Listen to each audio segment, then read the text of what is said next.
December 1941. The Pacific Ocean no longer lived up to its name.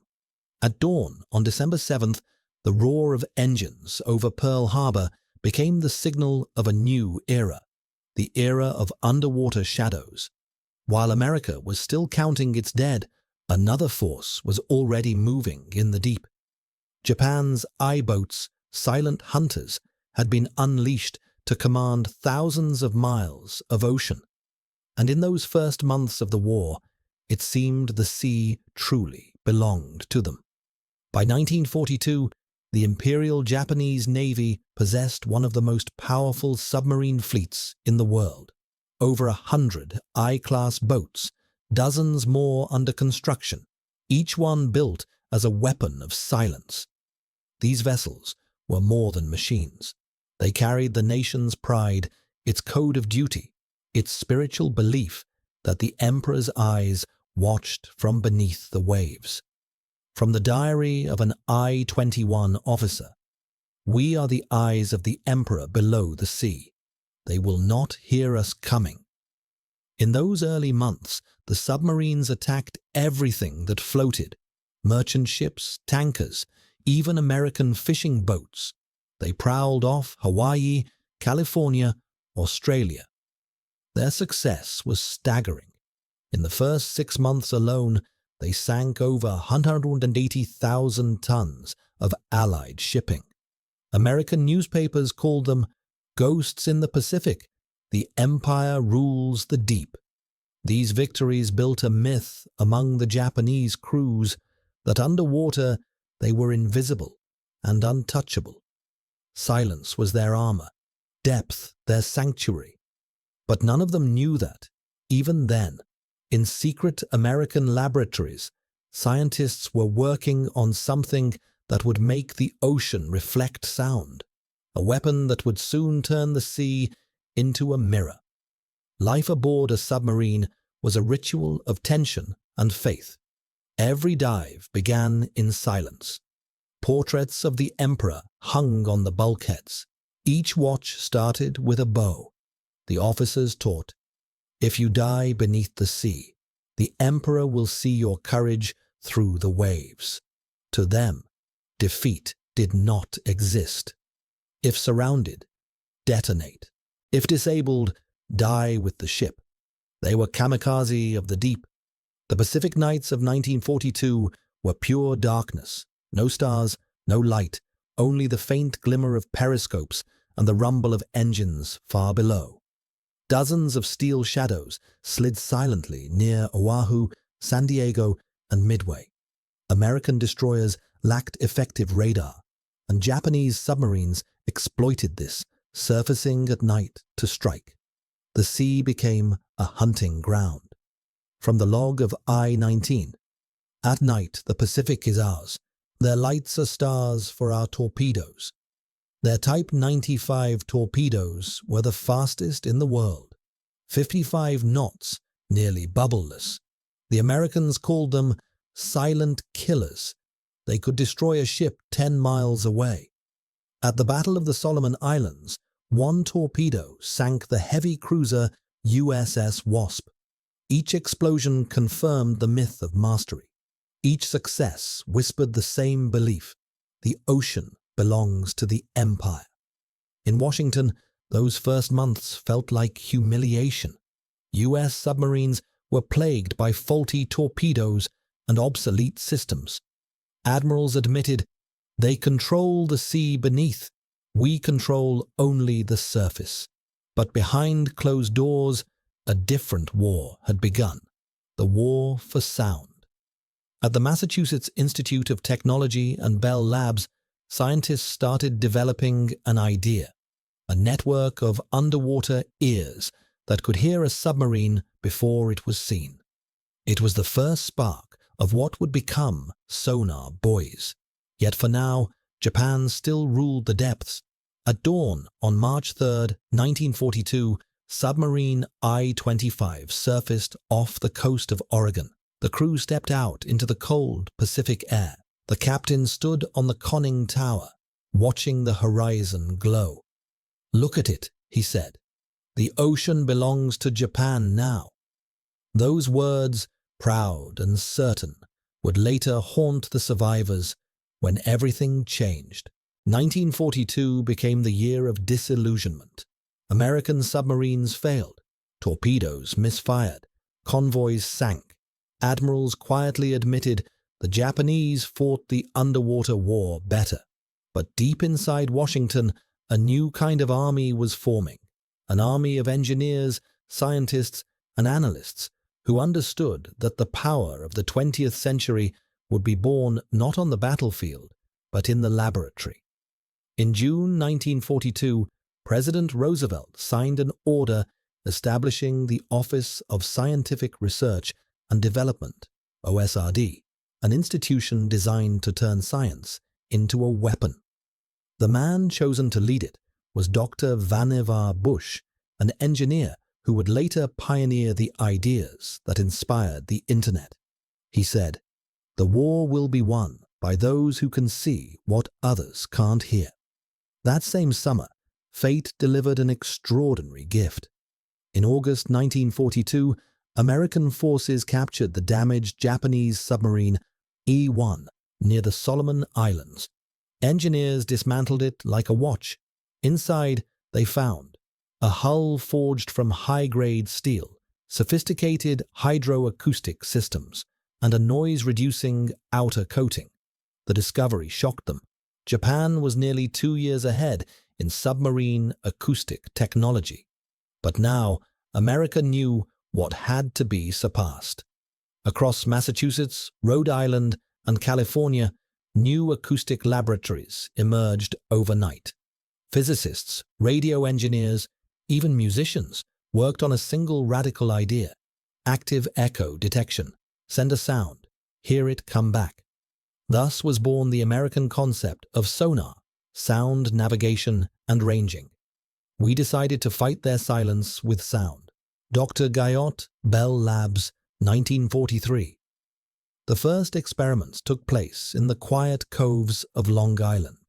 Scientists lowered metal cylinders into the water, sending out sound pulses and listening for their return. The results were astonishing. The echoes didn't just bounce back. They painted a picture of what was hidden beneath the surface. It was the birth of a new kind of vision, sight through sound. The Navy demanded immediate results. By 1943, the sonar project was classified top secret, urgent. Within 6 months, nearly every American destroyer was equipped with active sonar scanners. For the first time, ships could hear submarines miles away. In January 1943, off the Solomon Islands, the destroyer USS Fletcher used the new system in combat. The sonar operator heard faint pulses, ping, ping, ping. Then, a rising echo. Depth charges dropped. Moments later, oil and debris surfaced. It was the first victory won by sound. "We hunted with our ears," wrote the young sonar officer. Soon after, the Navy opened the Sonar Training School in Newport. There, sailors learned the language of the ocean. Every submarine had its own voice, its unique frequency, rhythm, and accent. Operators could distinguish an enemy I-boat from their own destroyer by a single second of echo. Meanwhile, the Japanese had no idea what was happening. Their submarines began disappearing, one after another. They suspected new American torpedoes, but the truth was more terrifying. It wasn't a weapon that hunted them. It was hearing itself. By 1944, Japanese captains began to feel it, as if the ocean itself was listening to them. The faint hum of a propeller had become a death sentence. By mid-1943, American scientists went further, developing the first mobile passive listening system. Floating sonar buoys, dropped from aircraft, drifting with the waves and transmitting sounds to receivers. It was the beginning of a network that would soon turn the ocean into a vast field of hearing and forever change the nature of underwater war. America no longer fought in the dark. They listened. The ocean, once a temple of silence, had become a place where every wave whispered an echo. "The day we learned to hear," one sailor said, "the ocean stopped being theirs." 1943. The war had reached its midpoint. On land, the front lines barely moved, but beneath the surface, something began that no general or admiral had ever witnessed.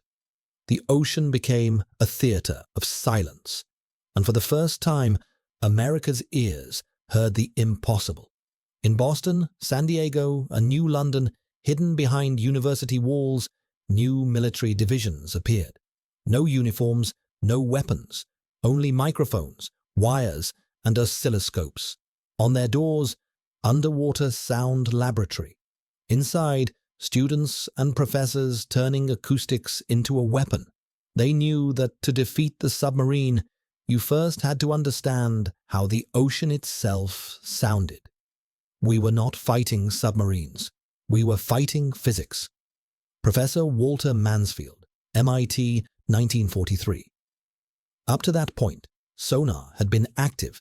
Ships sent out pings and listened for echoes, but that revealed their own position. A new idea was needed: to listen without speaking.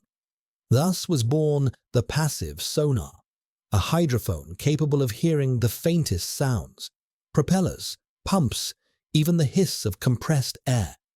It was the first ear that didn't make noise, it listened. The hydrophone was a small metal capsule containing a thin quartz crystal plate. The vibrations of water produced microscopic oscillations, converted into electrical signals. On the oscilloscope, the ocean took shape, each waveform a signature of a ship. A Japanese diesel engine hummed like a low drum.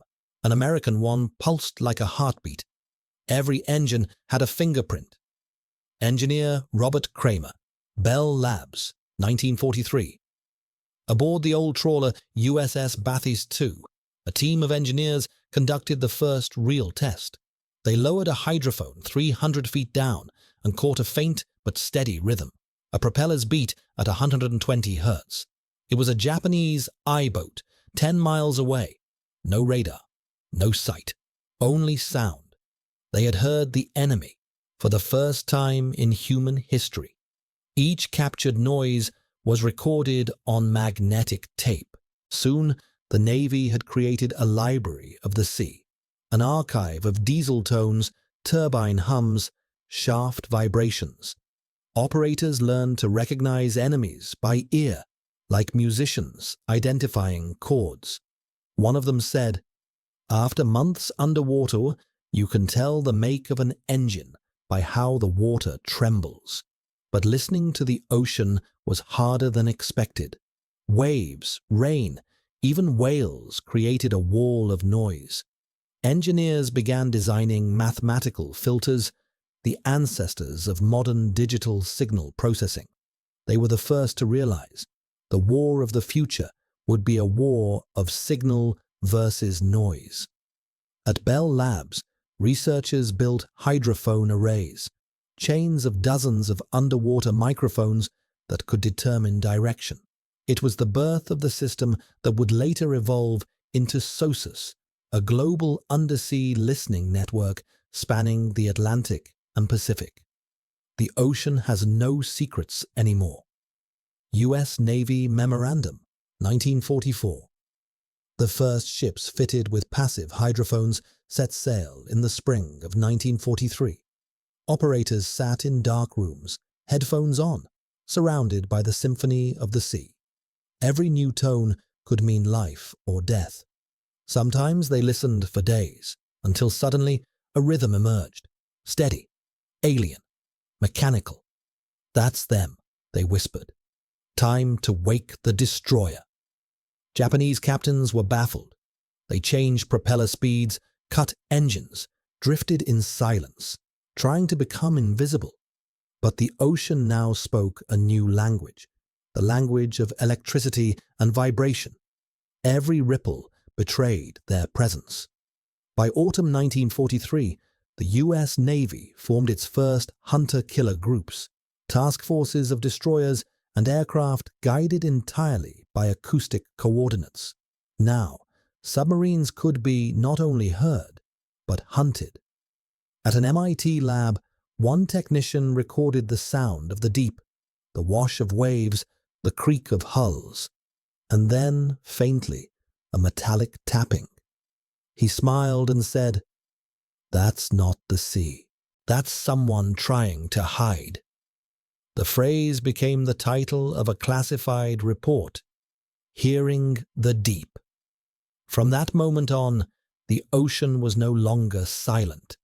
It had become alive, a being that could both speak and listen. By early 1944, the war in the Pacific had changed. Beneath the waves, an invisible arms race was underway. Japanese submarines still slipped into the shadows, but that shadow was shrinking.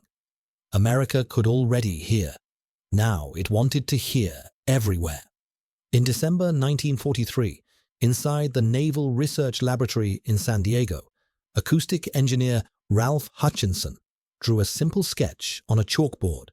A circle, the ocean, dots, buoys, an arrow, a radio signal. He turned to the room and said, "If we can't take sonar to the sea floor, let's drop it from the sky." That moment gave birth to the Sonar Buoy, an airborne acoustic buoy that could listen and transmit sound. It was a slender, 1-meter-long cylinder housing a hydrophone, a battery, and a radio transmitter. After being dropped from a plane, a small parachute deployed. The device drifted gently to the water, where it floated, an ear in the waves, broadcasting everything it heard.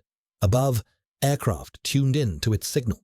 Each buoy became one node in a growing network of underwater hearing. For the first time, the ocean itself became a woven net of sound. The first field test took place in January 1944 in Santa Monica Bay. From a PBY Catalina patrol plane, 6 buoys were released. Within minutes, operators picked up a rhythmic diesel pulse. Then, the sharp echo of a torpedo launch. It was the Japanese submarine I-39. 20 minutes later, the destroyer USS Whitehurst found and destroyed it. "We killed her with our ears," wrote Lieutenant James Watson, the first combat sonobuoy operator in history. Soon, the Navy launched Operation Barney, a classified campaign to create airborne anti-submarine patrols spanning the Pacific.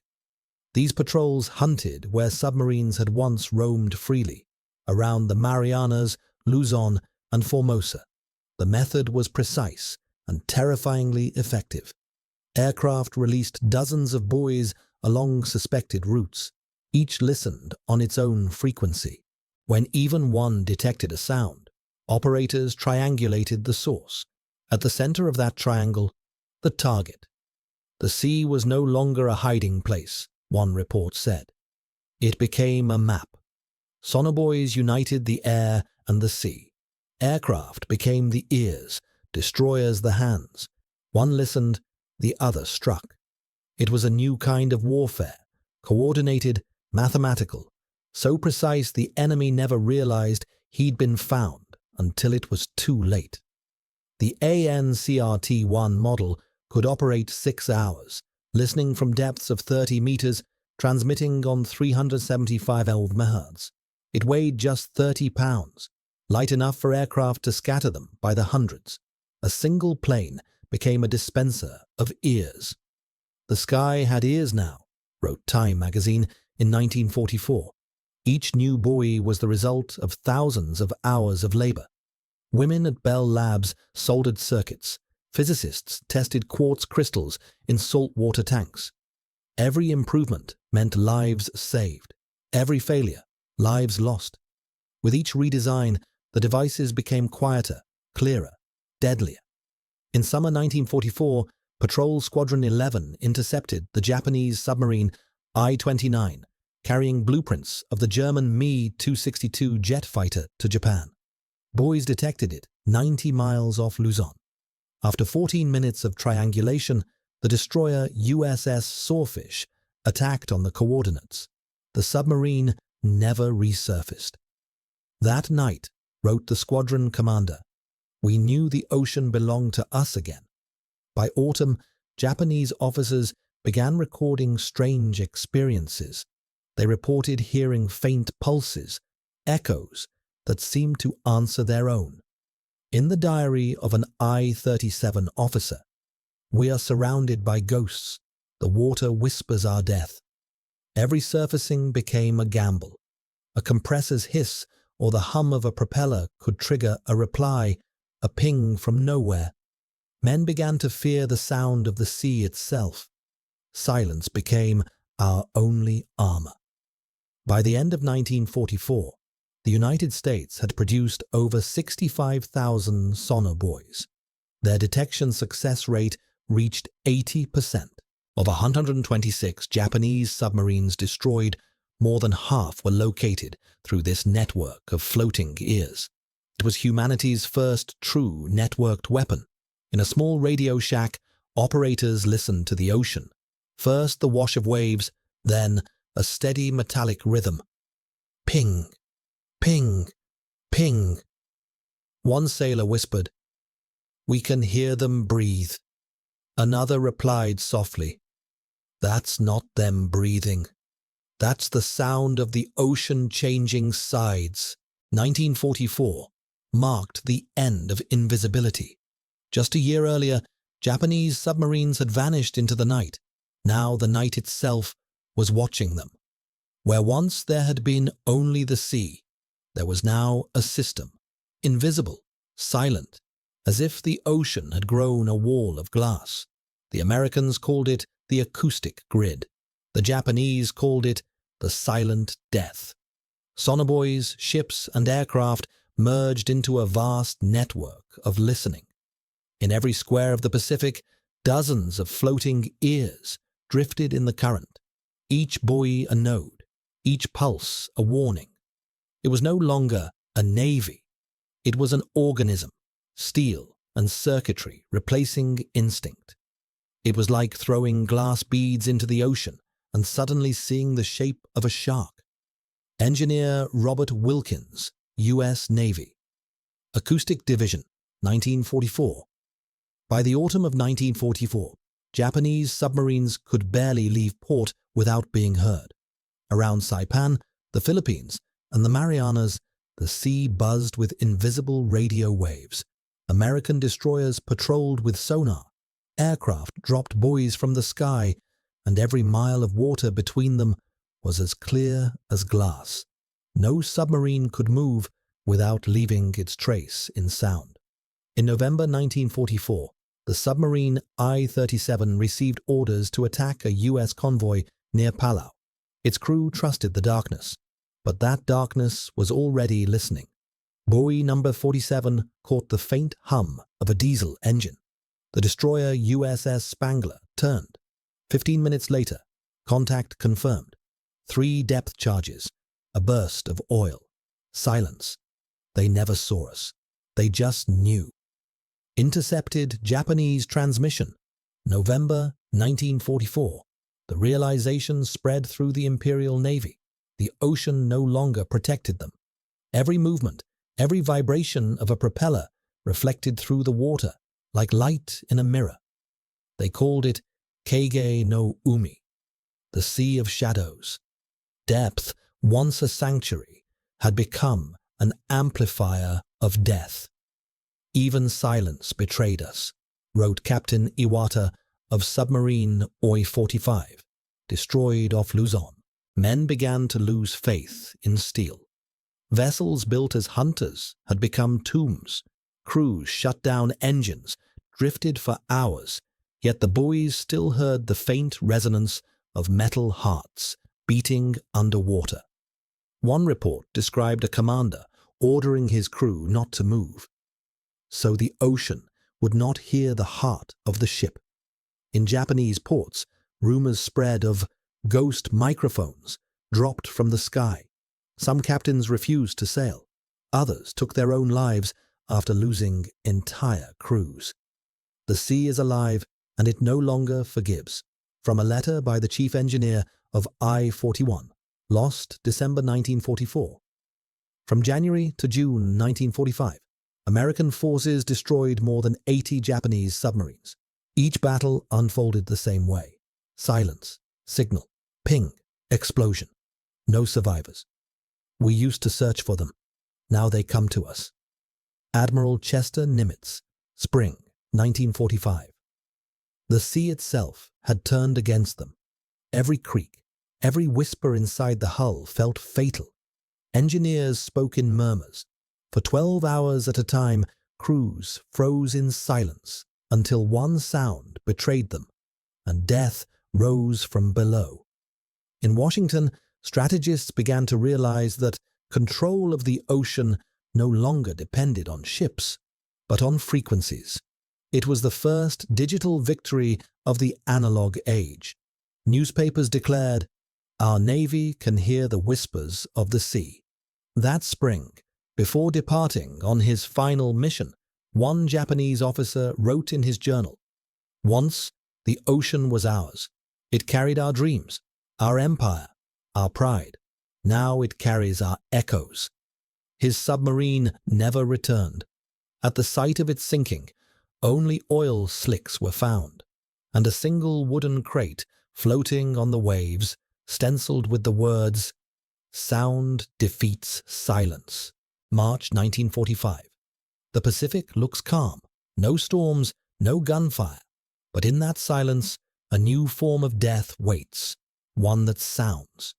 Between Palau and Luzon, the Japanese submarine I-48 moved slowly through the dark.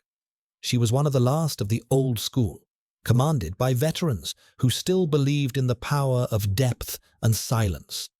Captain Ichiro Hara had been given a final order: reach the Mariana Islands, deliver equipment for special Chiton suicide torpedoes. He knew the ocean was no longer theirs, but refusal was unthinkable. Before departure from Saeki, he addressed his crew. "The sea has changed, but we remain the same. If we die as hunters." 40 men descended beneath the surface, for the last time. At 60 meters, only the hum of the diesel engine filled the hull. Everything seemed normal. Then, 6 hours out, the hydrophone operator froze. He heard something strange. Not a ship, not waves, something deliberate. A soft, rhythmic pulse. Ping, ping, ping. He thought it might be the echo of their own engine. But the rhythm was wrong. "It's answering us," he whispered. Engines were cut. The submarine drifted in darkness. Only the heartbeat of the ocean remained. Ping, pause, ping. Each sound vibrated through the steel like breath against glass. Captain Hara ordered a deeper dive, 100 meters. For a moment, the noise vanished. Then it returned, sharper. "It's following us," said the navigator. "No," replied the captain. "It's watching." Minutes later, a faint radio pulse was detected. Short, broken bursts on 375 MHz, the exact frequency of American Sonar Buoys. The crew realized the truth. The water around them was filled with eyes. Every wave a trap, every sound an answer. Panic crept through the compartments. Men shut off pumps, cooling, even air circulation. Someone stuffed cloth into the vents. Mechanics sat on the deck, afraid to move. "Don't breathe too loud," one whispered. "The ocean hears." Then, a low thrum. The hydrophone caught the approach of a destroyer. A few seconds later, the precise cadence of active sonar. And finally, the strike. The first explosion slammed the hull. Lights burst and died. One man killed instantly, another crushed by a bulkhead. Emergency dive, 150 meters. The sound didn't fade. It grew, closer, deeper, as if the sea itself was hammering on the steel. In the recovered communications log found years later, the final entry reads 2341, The sound is inside us. It comes through the steel. The sea is speaking. At 170 meters, the hull groaned and began to fail. Water seeped through the seams. Outside, only the pulse. Ping, ping, ping. Captain Hara closed his eyes. "If the ocean speaks," he said quietly, "it speaks in their language now." A minute later, the pressure crushed the hull. 40 men disappeared into silence, a silence that no longer belonged to them. Months later, U.S. divers found the wreck of I-48 at 600 feet, broken clean in two. Nearby floated several intact sonar buoys, still transmitting. "She died surrounded by sound," said an American officer, watching the screens. In the archives of the Imperial Navy, the last transmission from I-48 remains preserved. "The ocean speaks. We cannot hide." It was not poetry. It was a confession of the end of an era, a world where silence once meant power, and now meant death. August 1945. The war was over. On land, the blinding fire of Hiroshima and Nagasaki. At sea, a silence so deep it felt like mourning. Of hundreds of Japanese submarines, only a handful ever returned. Those who survived the acoustic hunt carried no visible scars, only sounds. They could no longer sleep in silence. Every creak, every drip, every footstep echoed with the same pings that had followed them into the abyss. They came ashore on trembling legs, hearing not the sea, but the wind, and yet even the air seemed to vibrate like steel under pressure. "The silence hurt more than the noise," said Lieutenant Masayuki Honda, the sole survivor of submarine I-203. Navy doctors, unprepared for what they saw, recorded a new kind of trauma, a condition they called later the depth syndrome. It wasn't fear of water. It was fear of sound and its absence. The men described hearing the ping, ping, not outside their ears, but inside their heads. One diary entry read simply, "Every night I dive again." Another, "In my dreams I open the hatch, but instead of air, I hear the ocean calling my name." They lived, but their minds remained underwater, in the dark, where sound was the only proof of life. After Japan's surrender, former submariners were forbidden to speak of their missions. The silence lasted nearly 20 years. They obeyed, but the sound never left them. "We were buried alive," one veteran said, "and they told us never to speak of it." In 1952, fishermen off Yokosuka hauled up a fragment of the I-48's hull. Inside, on the rusted steel, they found a faint scratch, 3 short lines, too long. Morse code, SOS. It had never been heard, but the metal remembered. "Even steel remembers sound," noted an American engineer examining the fragment. The younger generation of Japanese naval officers listened to the veterans' stories in disbelief. They couldn't imagine an ocean as an enemy, but the survivors knew. It wasn't the sea that had killed them. It was hearing itself. Sound had become a weapon. Many fled to the mountains, living in silence, far from radios or engines. Some went blind, others lost their hearing, yet still claimed to hear the water. "When it rains," wrote the chief mechanic of I-58 in 1954, "I hear them again." In 1962, Tokyo opened a small memorial to the submariners of the empire. No music, no lights, just a single stone engraved "Hai Hawen Itiru," the sea listens. Each year, the old men came, stood in silence, and let the wind speak for them. American doctors studying POWs noticed the same phenomenon. Some men's heart rates dropped whenever they heard low frequencies. Others fell into panic at sudden noise. Physiologists called it the depth reflex, the brain's memory of pressure and fear. But for the survivors, it wasn't a reflex. It was remembrance. In the 1970s, one veteran was interviewed on camera. "They say we lost the war," he said quietly. "But we didn't lose to America. We lost to the ocean." He paused, then added, "And the ocean still talks to me sometimes." That sentence became the title of the 1975 NHK documentary, When the Ocean Spoke. February 1945. The Pacific was no longer a battlefield. It was a field of frequencies. Every square mile was listened to by hundreds of buoys. The American carriers ruled the sky, the destroyers ruled the waves, and an invisible web of sonar ears ruled the depths. The once mighty Japanese submarine fleet had become little more than echoes of its former self. Every mission now began like a funeral. Admiral Takao's final order was simple: "We strike from below until the last breath." But many had neither fuel nor torpedoes left. They sailed on faith and on honor. On February 12th, submarine I-56 left Sasebo with 94 souls aboard, young officers barely out of school, and a handful of veterans who had survived the terrifying Wall of Sound. Near the Philippines, I-56 spotted an American convoy. Her captain made his decision: one last attack. The submarine rose to periscope depth, loaded the tubes, and fired. 2 of 3 torpedoes struck. The transport USS Carina burst into flames. For one brief moment, there was jubilation.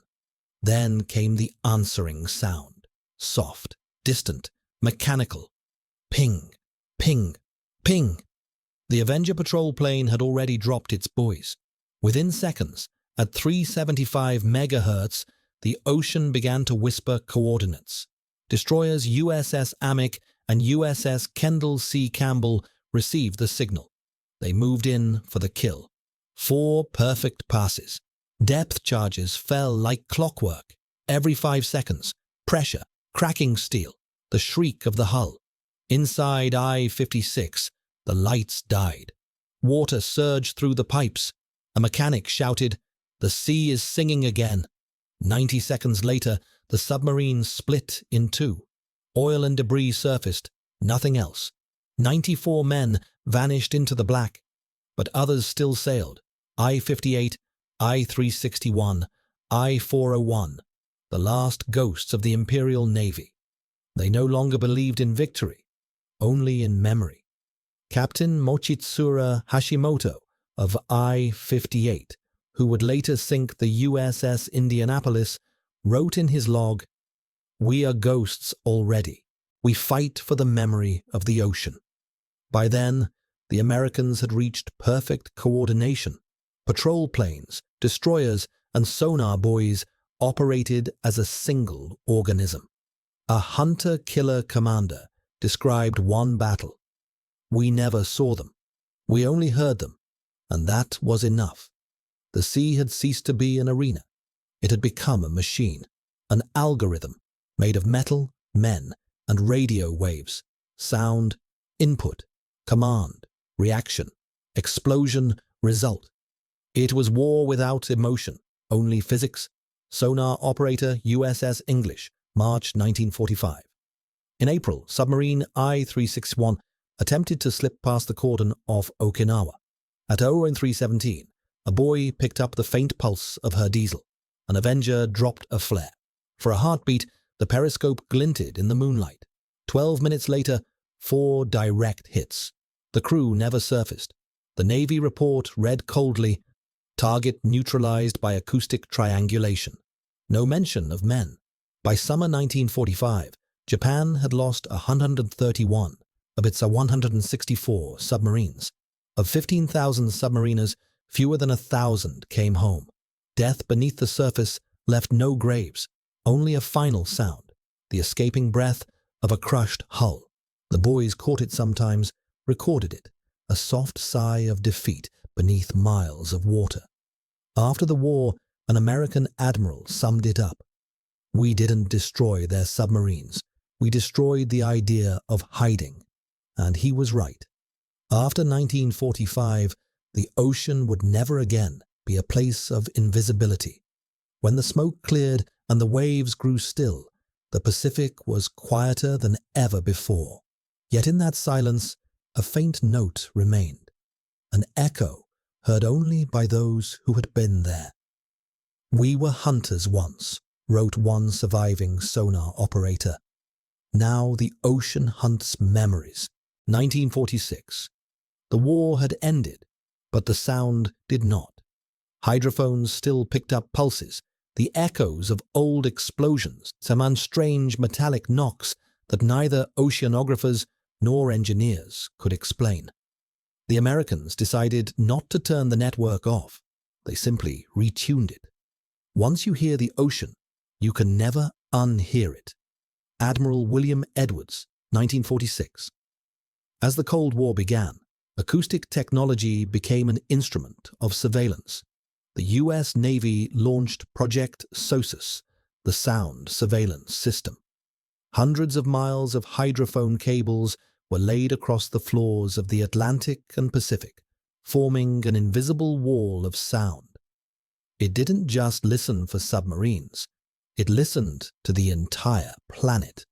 New laboratories rose in Maine, California, and the Bahamas. Thousands of engineers worked to refine filters, amplifiers, and recorders. They analyzed everything: the rustle of kelp, the shifting of icebergs, the migration of whales. The ocean had become our radio, remembered engineer John Miller. But every discovery carried a double meaning. Each new sound could mean, "We've found life," or "We've found the enemy." By 1950, SOSUS covered nearly the entire mid-Atlantic ridge. When the first Soviet submarines entered the deep, America already knew their voices. "Every ship had a fingerprint," said one operator. "We could tell a Russian sub by the rhythm of her propellers." The ocean ceased to be nature. It became a network of data. Early signal analyzers, room-sized machines built in Bell Labs, became the ancestors of modern computers. The first machines that didn't just record sound. They listened to it. And soon, they listened better than people. "The sea spoke to us. Now it speaks to itself." U.S. Navy Internal Report, 1951. Military scientists began speaking of total acoustic presence, a dream of an ocean so transparent that no enemy could ever hide again. Philosophers, however, warned of something else. The Atlantic Monthly wrote in 1952, "In seeking to hear everything, mankind may forget how to listen." During the Korean War, the hydrophone grid detected submarines without ever engaging them. Operators simply relayed coordinates, and destroyers shadowed targets from afar. It was a new kind of conflict, a war of observation, a war where death was unnecessary, because being heard already meant defeat. By 1953, acoustic data was centralized in vast computing stations. The ocean became the first territory to be rendered into a digital map of reality. Every vibration, every echo, every shadow of sound was archived. For the first time in history, the world became audible in full. Scientists soon realized these same technologies could extend beyond the sea, to the atmosphere, the earth, even space. From sonar came radar. From radar came satellite communication. From communication, the internet. And it all began with a hydrophone listening for an enemy in the Pacific. The first computer was built to hear. In 1954, near Guam, engineers installed a new type of deep-sea listening node. When they switched it on, the screen displayed a perfect flat line. Silence. Someone said, "We finally own the ocean." Another replied, "Or maybe it owns us now." Navy reports from the mid-1950s began using a curious phrase: "The ocean is aware." It wasn't poetry. It was a technical status line, meaning the system was active and operational. But beneath those words lingered a deeper truth, that humanity had built not just a weapon, but the ocean's own ear. The ocean belongs to the machines. U.S. Navy telegram, 1955. Decades passed. The war was gone, but the ocean still spoke. Scientists listened through hydrophones, researchers wrote their reports, and somewhere in the deep, the same soft rhythm echoed. Ping, ping, ping. Not threatening, not military, just a reminder. At the bottom of the Pacific lie hundreds of submarines, some overturned, others resting upright, as if still waiting for the order to rise. Coral has claimed them, but their steel hulls still reflect sound.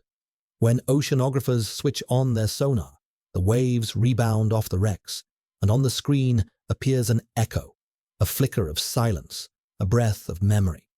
The sea remembers the shape of every loss. Dr. Jonathan Howell, oceanographer, 1972.